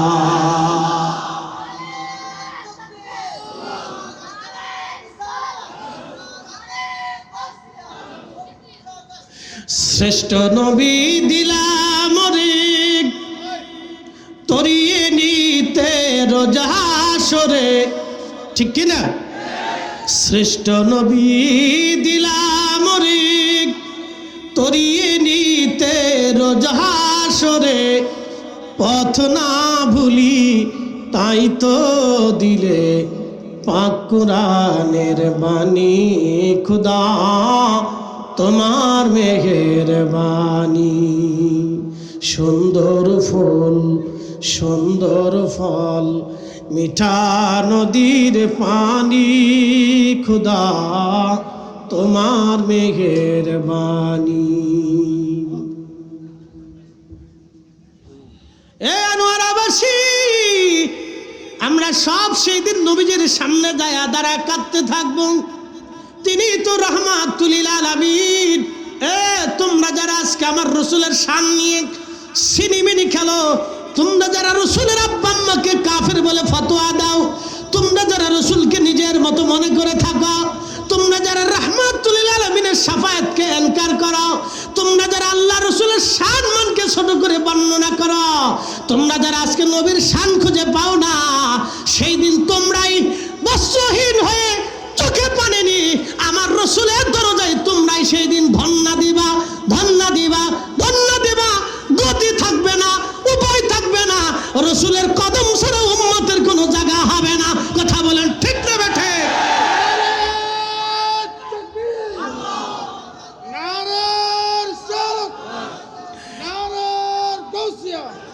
এ নজদি, এ নজদি, এ নজদি, এ নজদি, নজদিক, এ নজদিক। সেই দিন তুমি বুঝতে পারবা আমার নবীর শান কত, আমার নবীর ইজ্জত কত। আমার রসুল রাহমাতুল লিল আলামিন সেই দিন বুঝতে পারবা নবী রাহমাতুল লিল আলামিন। আল্লাহর নবী উম্মতের চোখের পানি দেখে আর সহ্য করবে না, একটা দৌড় মারবে আল্লাহর আরশে মুআল্লার সামনে, খুদার কুদরতি কদমের সামনে। নবীজি সিজদার মধ্যে পড়ে চিৎকার দিয়ে কেঁদে উঠবে, ইয়া রব হাবলি উম্মতি। আহা, সেই সময় নবীজি বললেন, আমার উম্মতের আরে আমার কালবের ভিতরে আমার আল্লাহ এমন পরিমাণে ইলম ঢেলে দিবেন, আমি সুন্দর সুন্দর শব্দমালা দিয়ে আল্লাহর প্রশংসা করতে থাকবো। হামদের পতাকা আল্লাহ আমার হাতে দিয়ে দিবেন। আল্লাহর হাম, আল্লাহর গুণকীর্তন আমি এত পরিমাণে করতে থাকবো, আল্লাহ খুশি হয়ে ডাক দিবে, হাবিব, হাবিব মাথা উঠান নবী, কি চান? তখনই নবী ডাক দিবে, ইয়া রব হাবিলি উম্মতি, হে রব আমার উম্মত অপরাধ করে ফেলছে, আমার উম্মতের উপায় কি, উপায় কি, উপায় কি? আল্লাহ আল্লাহ ডাক দিয়ে বলবে, হাবিব মাথা উঠান, আমি কোরআনে ওয়াদা করেছিলাম, ওয়ালা সাউফা ইউতিকা রাব্বুকা ফাতারদা, আপনাকে খুশি করব, খুশি করব, খুশি করব। আমি কোরআনে ওয়াদা করেছিলাম, আমি কোরআনে ওয়াদা করেছিলাম, আসা আইয়াবআসাকা রাব্বুকা মাকামান মাহমুদা, আপনাকে সর্বোচ্চ সম্মানের অধিকারী মাকামে মাহমুদ ওয়ালা বানাবো। হুজুর মাথা উঠান, হাসরের ময়দানে কান্না করার জন্য আপনাকে ডাকি নাই। কিন্তু আল্লাহর আদালত বিচার প্রতিষ্ঠিত হবে মালিক ইয়াউমিদ্দিন, তিনি বিচার দিনের মালিক। এই জন্য সর্বশেষ আপনি নামাজ, রোজা, জিকির, ফিকির যেটা করছেন বা করেন নাই, ক্ষমা হওয়ার সম্ভাবনা আছে। কিন্তু বান্দার হক যেটা নষ্ট করবেন, বান্দা মাফ না করা পর্যন্ত আল্লাহ ক্ষমা করবে না। এই জন্য আল্লাহর রহমত অনুসন্ধান করা, দুনিয়াতে হক্কুল ইবাদ, বান্দার হককে ঠিকঠাক মতো রাখা, এটা আমাদের একেবারে নৈতিক দায়িত্ব। আমাদের একেবারে চরম শিক্ষা সাহাবে کرام থেকে, আউলি کرام থেকে শিক্ষা। দুনিয়ার যত অলি দেখবেন, প্রত্যেক অলিরা ছিলেন নিষ্কলঙ্ক। একসাথে বলবেন আল্লাহু আকবার। সমগ্র অলিরা ছিলেন দুনিয়া বিরাগী। তাদের জিন্দিগির দিকে যদি আপনি পর্যালোচনা করেন, তাদের জীবনের দিকে যদি আপনি তাকান, তো দেখবেন তারা হিংসামুক্ত, রিয়ামুক্ত এক জিন্দিগি, নফসে মুতমাইন্নার অধিকারী ছিলেন। আল্লাহ সেই অধিকারী হওয়ার তৌফিক আমাদেরকে নসিব করুন। সকলে আওয়াজ তুলে বলেন আমিন।